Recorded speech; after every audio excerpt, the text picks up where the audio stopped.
Welcome to the Bulwark podcast. I'm Charlie Sykes. Well, Liz Cheney and Adam Kinzinger had some company yesterday.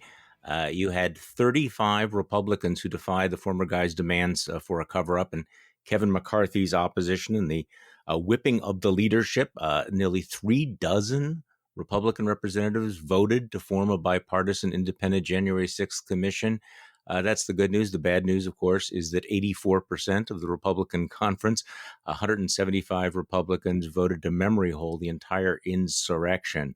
So joining me today, morning after a very, very busy day, Adam Kinzinger.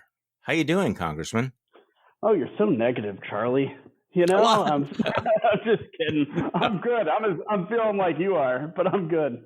Well, no. It's sort of the land of contradiction. I mean, these two facts they're both true at the same time. It's kind of good that you have 35 that broke with the leadership to support the commission. Bad news is, 84% of the Republicans are still in with listening to their master's voice from the Orange Versailles.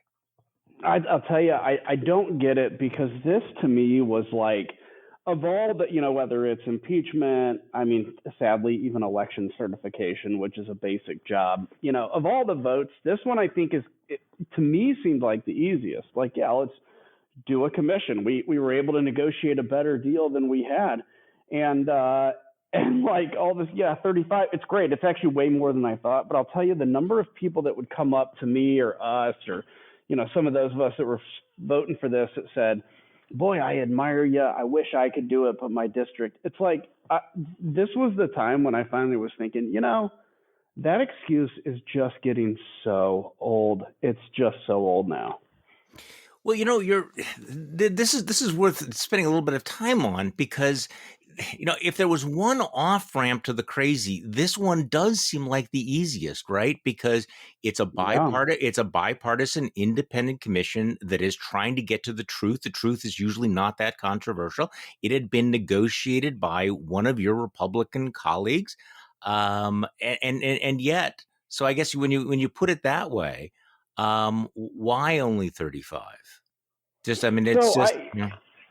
It's what you run into when you have been out here. I feel like the old jaded guy. I'm 43, and but I started to hear from people. Oh, well, I hear that the staff gets hired by the Democrats. Well, Kako would say, no, that's not true. Oh, well, I heard that if this happens, then that. No, that's not true. And so everybody's looking for the little reason why then they can go against it, not based on, we do need answers January 6th, but this is just the wrong one. It's like the people that would vote against impeachment and say, if the article was written slightly differently, I would have been there. But as it is, I have to vote no. It's just, again, if it's a legitimate concern, I get it. But this isn't. This is just, how do you get out of this the easiest and appease all sides? I think it's too late. I think you just have to take a stand and pick a side now. Yeah, okay, let me just play a soundbite from the debate yesterday, including why you need a commission and the questions that we still need answers to. Let me just play this soundbite. The American people and the Capitol Police deserve answers and action as soon as possible to ensure that nothing like this ever happens again. We must find answers to the many questions surrounding that day. What information was known leading up to January 6th? Why was that information not shared with the proper entities? Why were Capitol Police officers left so unprepared? Who failed to provide them with support? Why did it take so long for reinforcements to come to their aid? How can we improve the decision-making and bureaucracy that is clearly hampering the Capitol Police and security of the Capitol complex?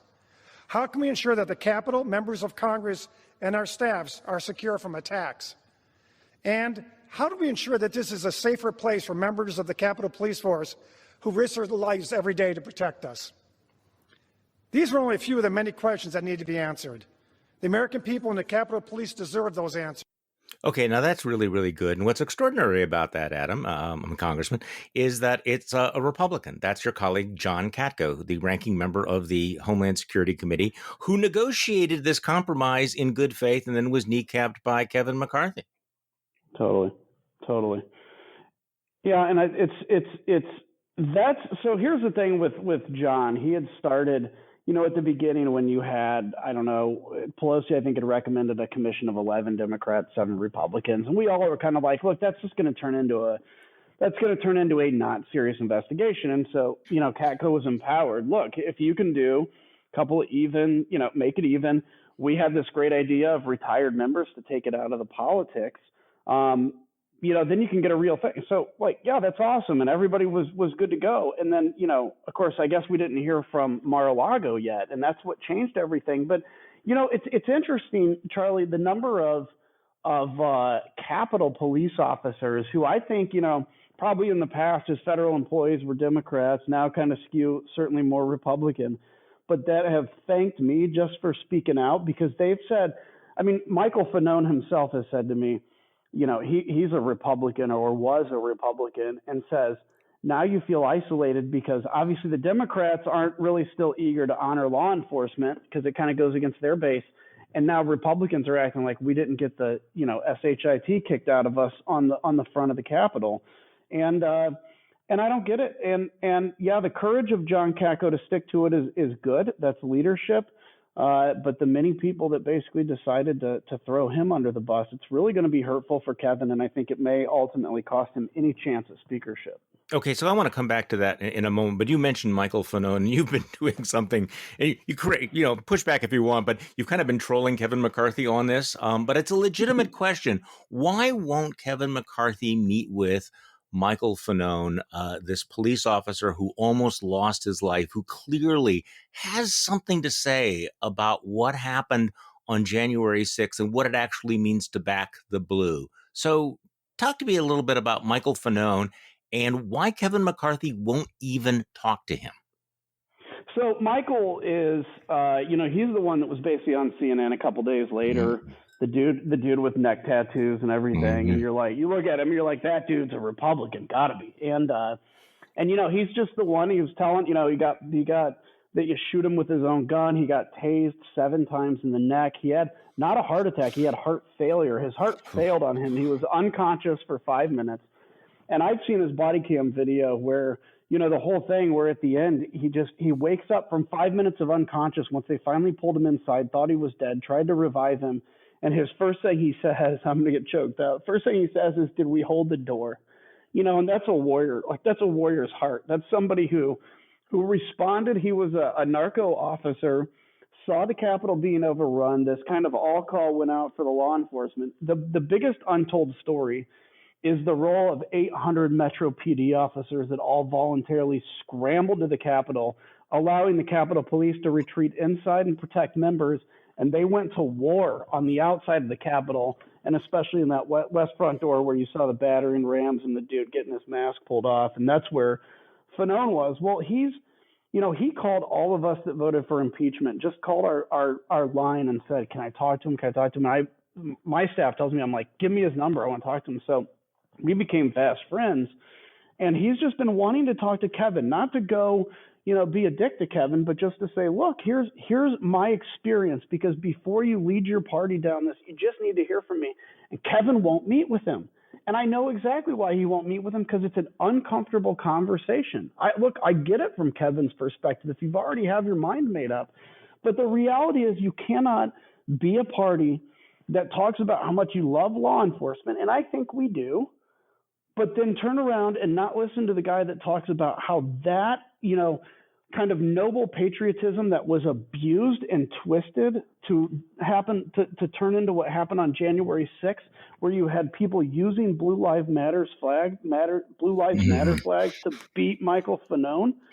I mean, that is a moment where, as Republicans, we have to look inside, take accountability for our actions, be honest with the American people, and that is the only way we move on. We do not move on by, as you call it, memory holding January 6th. So let's go back to Kevin McCarthy. And again, this is not a complicated story. I don't think he's a deep thinker. But you mentioned the the lingering concern about possibly about Kevin McCarthy kneecapping one of his own ranking members on this negotiation. You could sort of sense. I mean, I'm just reading between the lines here that there were probably more than 35 members of the conference who were going, what the hell is McCarthy up to? Why would you go ahead with this negotiation and then back out? And this does raise some questions about what kind of a speaker he would be if Republicans, as expected, win back the House next year. It does, and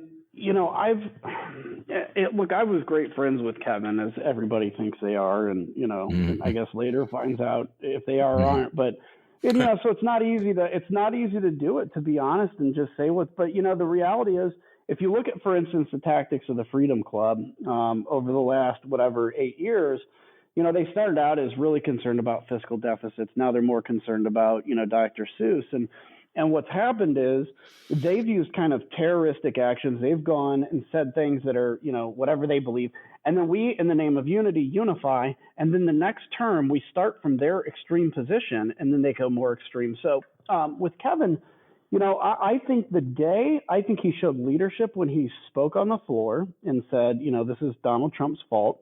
I think he had an opportunity to pull a Mitch McConnell and just kind of move on.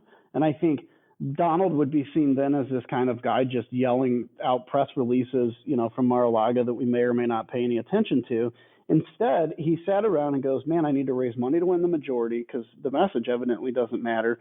And he went down to Mar-a-Lago, pulled down the ambulance, took the paddles out, rubbed them together, and goes clear and resurrected Donald Trump's, political influence at that very moment, and gave his leadership card to Donald Trump.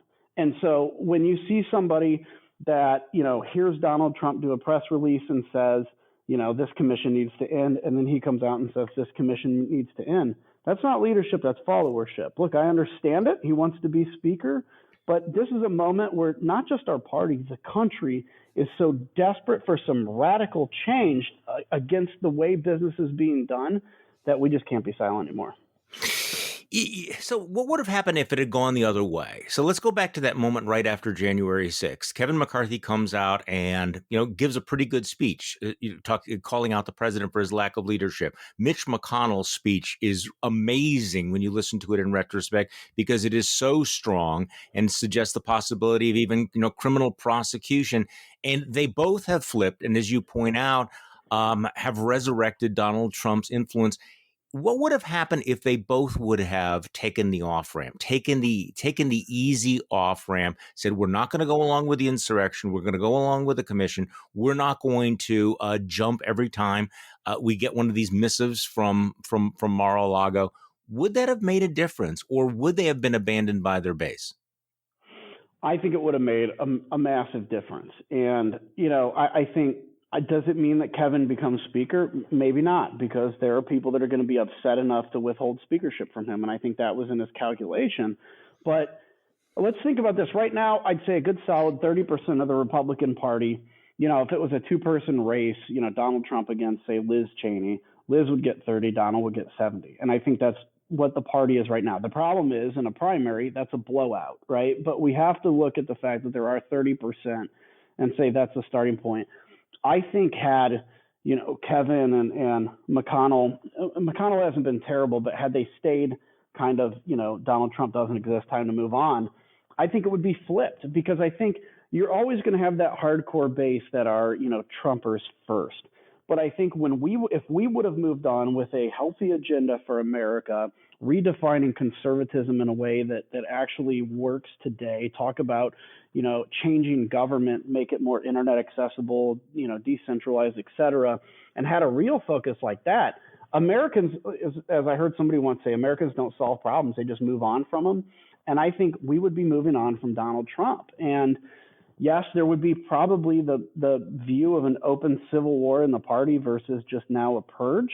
But if you're going to have that open, and people that are all against open civil war in the party, basically, they need to understand it's not me, Liz Cheney, Kevin McCarthy, Denver Riggleman, whoever that makes the decisions about the future of the party. It is the 76 million voters. And so you have to put this stuff out in public, because in absence of presenting an alternative vision, there is no reason to believe that 70% of our base isn't going to believe the election was stolen, because nobody's telling them otherwise that they trust.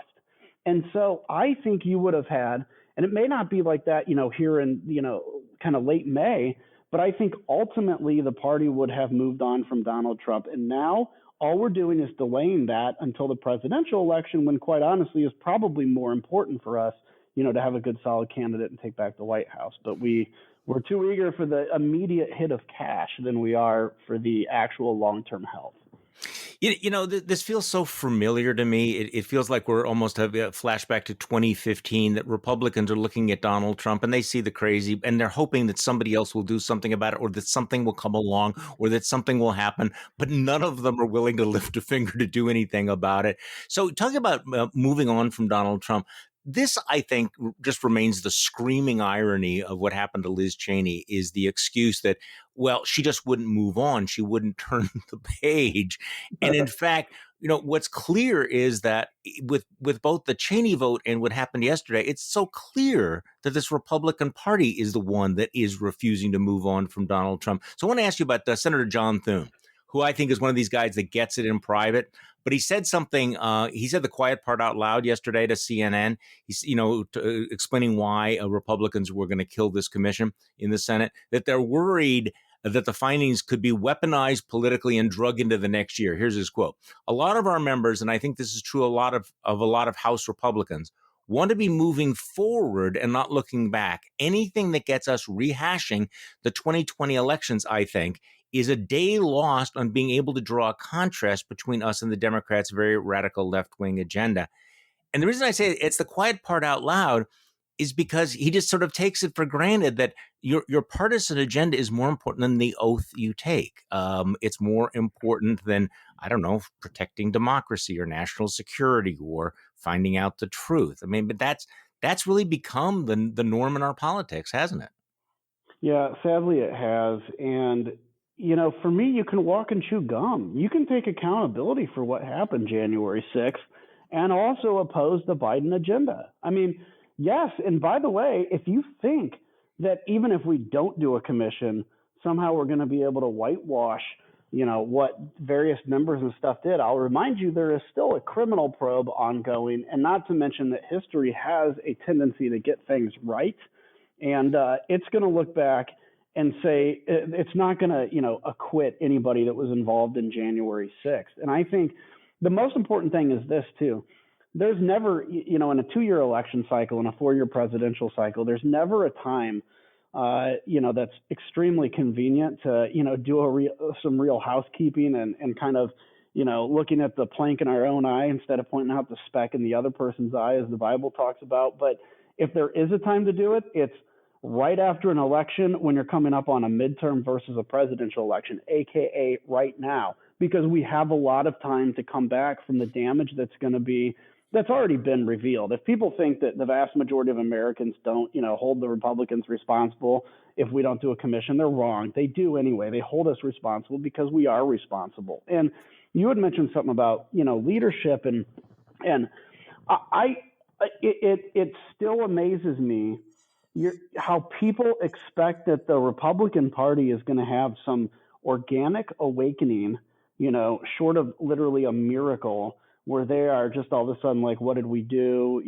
It's time to move on, without, leaders saying something. And what we are right now is, leaders are looking at public opinion.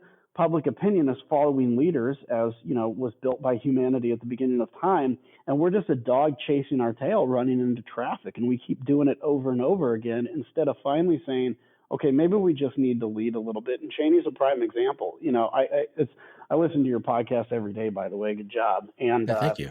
But one of the things that you had talked about, and I forget who wrote it, maybe JVL or something, which is, the 800 times that Donald Trump says the election was stolen versus the 4 times Yeah. Cheney just responded to a question.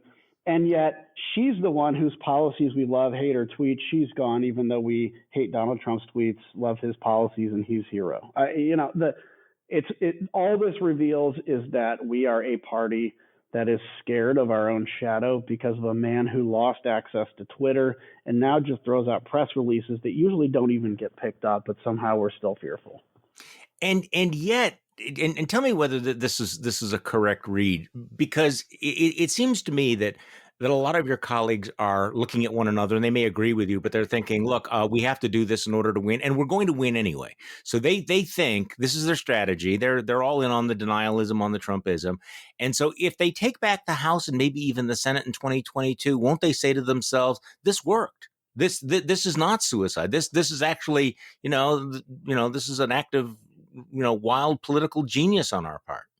Yeah, that's what I fear, actually. And I fear that, it's probably likely we're going to take the majority. The tailwinds, history, all this stuff is in our favor. People like divided government.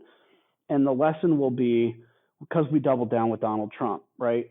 Had we, rejected Trump, we still would have won the majority. And then that lesson could have been because we didn't double down with Donald Trump. And all that's going to do is empower the Trump faction for the presidential election. By the way, if you think there's a single voter that didn't vote for Donald Trump in 2020, that in 2024 will vote for him if he runs or one of his accolades, you're wrong. And there's no way we win a presidential election if he or somebody like him is our nominee. And but I think that's what it is. I think there's some people, look, I don't blame everybody, because there's some that, let's say they get elected because they're really passionate about putting the free market in healthcare. And they go, if I speak out, I'm going to lose my primary, and they very well may, and I'm going to be replaced by a crazy person, and I won't be able to bring my expertise to healthcare, and they can justify that in their own mind. And I agree to the extent they don't have to be as outspoken as me or Liz, but there's also a moment at which, no matter what your reason is for being out here, you take an oath to the Constitution of the United States, and if you think that oath allows you to look past the actions of January 6th and say it was a tourist group, despite you frantically barricading a door on that day. I mean, it's between you, God, and the oath, but I don't see how that is something that you can truly put through this is honest filter. The other thing that's obviously happening is that, with all of the Trumpification of the leadership of Congress, the reality is that the state parties have become even more extreme, haven't they? Vice News did this review of the public positions of all 50 Republican state chairpersons, and they showed us, this is what they write, shows a significant number are openly pushing conspiracy theories, spouting unhinged rhetoric, and actively undermining voters' trust in democracy. That includes the chairs of nearly every swing state in the U.S., and the trend is accelerating. Many of the most extreme chairs just won their chairmanships or have been reelected since Trump left office 4 months ago, a number of them with his explicit endorsement. So, Adam Kinzinger, what reasonable prospect is there for ever reforming this party, since the grassroots is moving even more radically into the fever swamps, and clearly the leaders in Washington are not willing to stand up or push back against this? Well, I think it's a legitimate question. And so now I'm going to get into a quick theory on this. I believe that party structures have no purpose anymore. I mean, they do have a purpose in terms of setting up primaries, all the kind of legal side of it. But, for instance, I have a few good, county parties in my district, and I have a few county parties that are nothing but antagonistic and have always been antagonistic since I've been in Congress. And I've realized none of the county parties, with one or two exceptions, has ever given me a check. They ask me for money all the time. And the money they use in the county party is to simply set up the Lincoln Day dinner, where they basically break even on and don't even really do a lot to support local candidates. State party, you kind of see the same thing a little bit. And especially in a state like Illinois, Wisconsin too, but particularly Illinois, when you're a minority party, you probably should be having adult discussions about who is the most electable person. And instead, we have a primary for governor where, they're trying to outcompete each other on who was more anti-masker. Great. By the way, this is Illinois. Who's more anti-masker, right? I doubt you're going to win a national election with that. So I think in terms of the long-term prospects of the party, look, I have become, I probably said on your podcast when I did it back after the insurrection, like I think by summer Trump's persona non grata. I don't believe that anymore. I think the effort to reform the party is going to take a long time. And I think we're just going to have to take it day by day. And ultimately, if it's not reformable, there will be a different party that pops up because people cannot feel unrepresented forever. But I'm holding out hope that actually the American people are not any more polarized and radicalized. There's a lot of stuff that shows that they're actually kind of the same that they've always been. It's the parties that have self-selected to radicalization, and that will have to self-correct or something new is going to pop up. Well, what's also interesting is all the what's happening to some of the Trump wannabes, the replacements. I found it very interesting that there was a poll of Republican voters who they would vote for, and of course, Trump, is about half the vote, which you'd sort of expect. But Josh Hawley, who has really been trying to get a lot of attention for his pro coup politics and for his attacks on big tech. Did you notice what he came in at? He clocked in at 0% of the vote. So for all of the stuff that the Cruzes and the Hawleys have been doing, they're getting no traction whatsoever, which kind of raises the question about how you replace Trump. If for some reason it wasn't Trump, all of these people say, I'm going to be the next guy. None of them seem to be making that much headway with them. Maybe the exception of Ron DeSantis down in Florida. Yeah, I got to tell you, when I saw that poll, I looked down. Seeing Holly at 0 was like the best thing that happened to me that day. I have to admit, I kind of trolled on that one too. Yeah, and it's like Liz Cheney is getting 100% more votes than Josh Hawley. It was awesome. Look, yeah, I mean, it's everybody that goes to Congress or to the Senate, thinks they're going to be president, but so many of them, like Cruz and Hawley, just decide, I'm going to go be a complete, douche, and that's going to work. Well, there's people trying to outdouche each other right now, and they're not getting enough attention. I do think DeSantis probably has a good shot, and if he can, from his perspective, if he can pivot to kind of a normal dude, he may take this thing. But I think it's so early still, and probably end up being somebody that we're not even talking about now. I would love to see Liz run and actually have a solid, 25% of the vote at the beginning and have a forum to be able to just tell the truth, and she may win. So I haven't talked to you since the purge, the cancellation of Liz Cheney, and I sort of remember I have this image in my head of you coming out after the caucus vote where they just did a voice vote, and you were like, that was pretty fast. You weren't kind of expecting that was going to play out that way. I mean, it was, and I was looking around waiting for other people to stand up and support her, and I sort of made a short list, and there was Adam Kinzinger and. So what it was kind of you. I mean, it's like, in the high school cafeteria, are you and Liz like sitting at the table by yourself over in the corner? Yeah, kind of. No, it's funny. We still get along with everybody kind of one-on-one, but like, yeah, that whole day I went there, and I showed up 5 minutes late because, they always start 10 minutes late, but they were already deep in it. Kevin had already given his speech. So I sit down, and all of a sudden I'm like, it's a voice vote. He's like, can we just take this by voice? And yeah, hurrah. And so, the yeses, the nos, and then it's like, boom, gavel down, done. And I think it was Tom Reed stood up and goes, well, hey, let's take a deep breath here. And like, sorry, too late. The gavel already came down. Like, there's some holy rule that we can't break. And it was done. And, Liz had basically at one point, Kevin's like, can we just take a voice vote? And Liz just looks at him and goes, whatever you want to do, Kevin, like just whatever you want to do. I actually thought that was great. Cause she's like, whatever, if you want to, cause the thing from her perspective, I think if she'd have, put a real effort in, she might've come close to surviving. But from her perspective, it's like, so what? I'm going to do this every 2 weeks. I'm going to have to deal with an attempt to overthrow me every 2 weeks.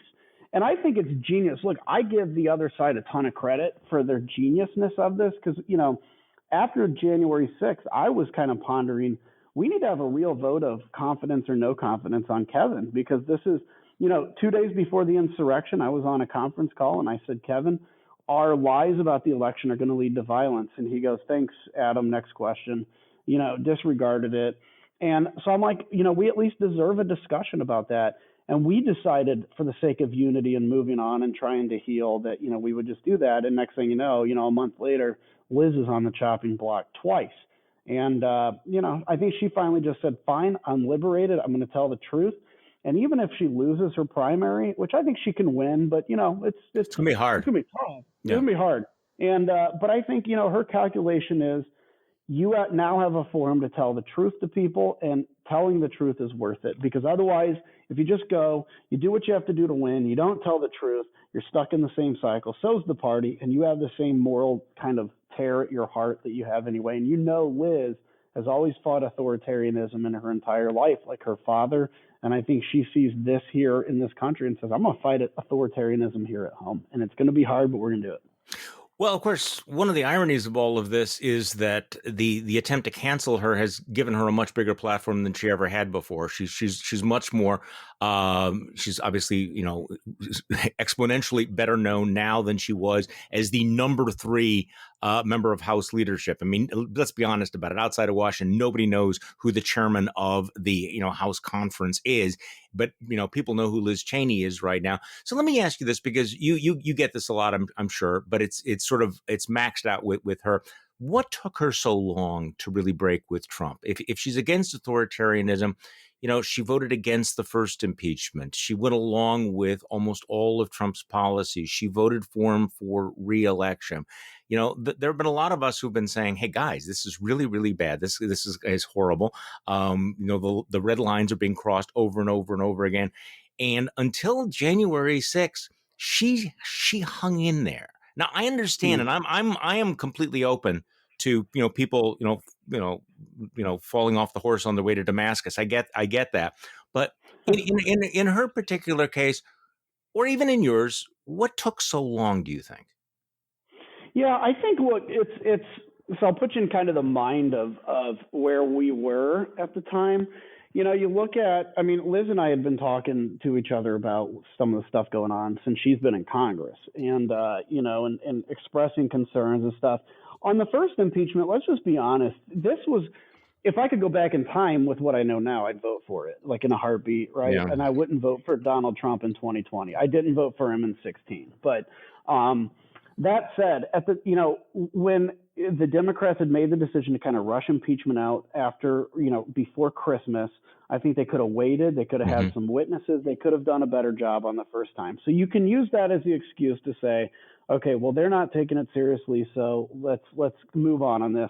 I'll say, though, throughout those 4 years, Liz and I, to an extent, would call out Trump more than anybody else, at appropriate times. Liz and I went to the White House, for instance, after Donald decided, randomly he was just going to pull all the troops from Syria, and I think made a real impact on the decision not to do that, and made an influence. But I think where the real line of demarcation happened, look, let's be honest. A lot of Donald Trump's policies were conservative policies that we would support. I didn't like his foreign policy, but some of the domestic stuff I was okay with, not his tone.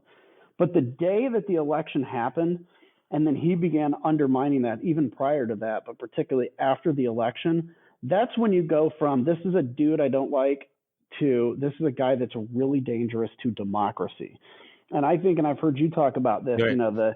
The people that'll say, you'll hear them from the Democrats, well, she's evil. She still votes for X, Y, and Z and this kind of stuff. It's like, okay, you have to determine, is the most important thing right now abortion or this issue? Maybe it is to you. I personally think the most important issue right now is the preservation of U.S. democracy, because it is that fragile, and she's a hero in that. And so I think the big change for a lot of us happened basically when he started undermining the election. Then when, I came on your podcast and you asked me if there was going to be 10 people voting against certification. And I said, oh, there's going to be 100. And you're like, holy crap, no way. And then there was like 100 bajillion. Like, that's when you start to realize this thing is cray ridic, and we have to stand up and say some big things here. Boy, I remember that moment. I was sitting right here, and I remember what I was doing when I was thinking when you said, Because at that time people were talking about, was it going to be a dozen Republicans that would vote to overturn the election, maybe a Yep. dozen or so. I mean, it's a handful, and you said maybe 100, and it really did feel. I know it's a kind of a cliche about a gut punch, but I really did experience it that way, and of course, it turned out to be even worse than that. And I guess that's what I keep coming back to, is that if you actually believe that this is an existential threat to democracy, then you should act like it. Then your position on federal child care subsidies becomes less salient than these fundamental issues.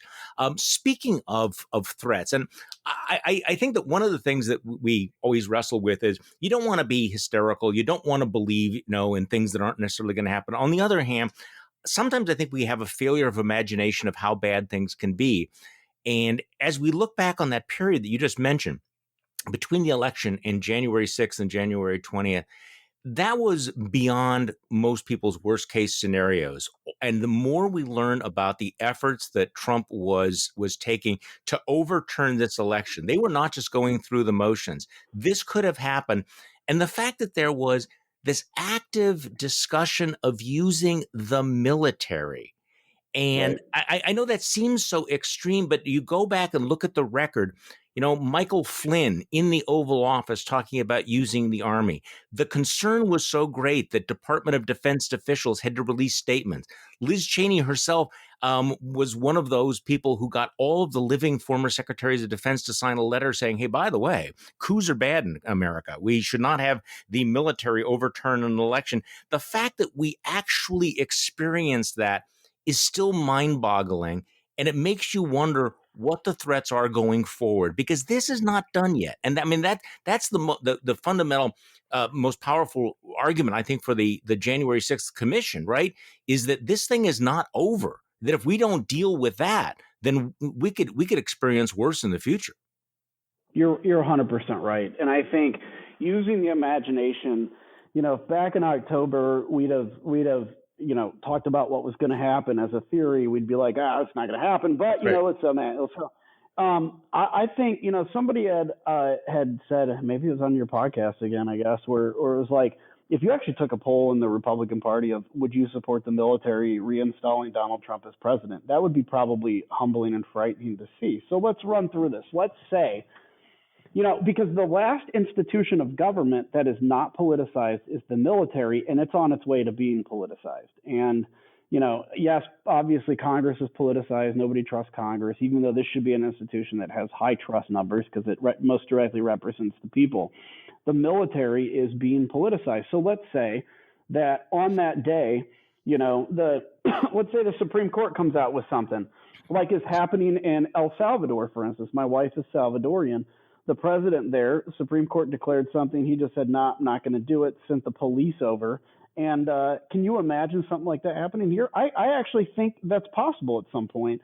And I think, if you have the military basically, you put out enough information that it looks like it's stolen, and I'm a military member, if I truly believed an election was stolen and the Constitution was being undermined, I would, as a sworn officer in the military, feel that it is my duty to defend the Constitution. If you convince enough people, you could see the military, either military leaders declaring something or military members breaking off and acting.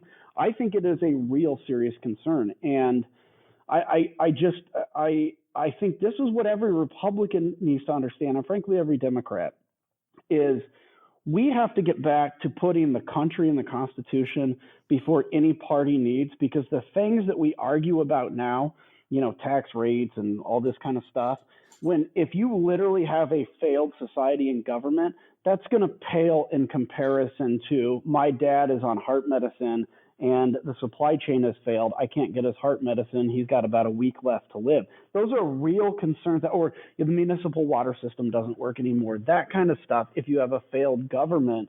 And ladies and gentlemen, that is what we're on track to, because Congress is created to take all this fiery passion, distill it into a political argument, and let the steam out. Well, we're not doing political arguments anymore. We're chasing members of Congress off the floor, yelling at them, making them feel unsafe. And it's basically becoming an extension of what's happening in society, and it's frightening. And I have to do a quick plug for Country First, which is, a movement I started. We have over 40,000 members, just saying, look, put the country above and learn to talk to each other again. So I'd encourage people, it's country1st.com. Go and take a look. It would be nice if that was going to happen. I just get the sense that that it's going to get worse. And to your point, there are real consequences to tens of millions of people believing that the election was stolen. And I would encourage people to, just imagine if it was reversed, what you would be prepared to do. And see, that's Right. why it is so dangerous. Although all of this talk about the military coup and everything, I keep wondering when people show up with the guns or when they talk about this, and you correct me if I'm wrong here. You use a gun in the military to either deter or to kill, right? I mean, who are you going to be shooting? Who are you going to be arresting? Right. What is the plan here when you talk about it? But loose talk like this can lead to things, and I think that's the lesson of January 6th, is that this kind of rhetoric, these kinds of fears, can have consequences. We already know that. So was January 6th like this one-off deal, or is it a warning of where we go if we keep doing this? Because we are continuing to do exactly what led to January 6th. That may have been somewhat convoluted, but this is why I think that it's appropriate to be alarmed here. 100%. And I like what you said. So imagine if it really was BLM and Antifa that did what happened on the Capitol. By the way, if these members of Congress believed that, they would be desperate for a January 6th commission. Yes. They wouldn't be trying to sweep anything under the rug. And if it was actually BLM and Antifa, they would be up in arms. But instead, they know it was them. And instead of taking ownership and taking, a humble pill, they just want to sweep it under the rug. And you're right. All it will lead to is more problems. Well, and also the other failure of imagination is that we can all remember, I think, the way we reacted to the prospect of radical Islamic terrorism and Al-Qaeda.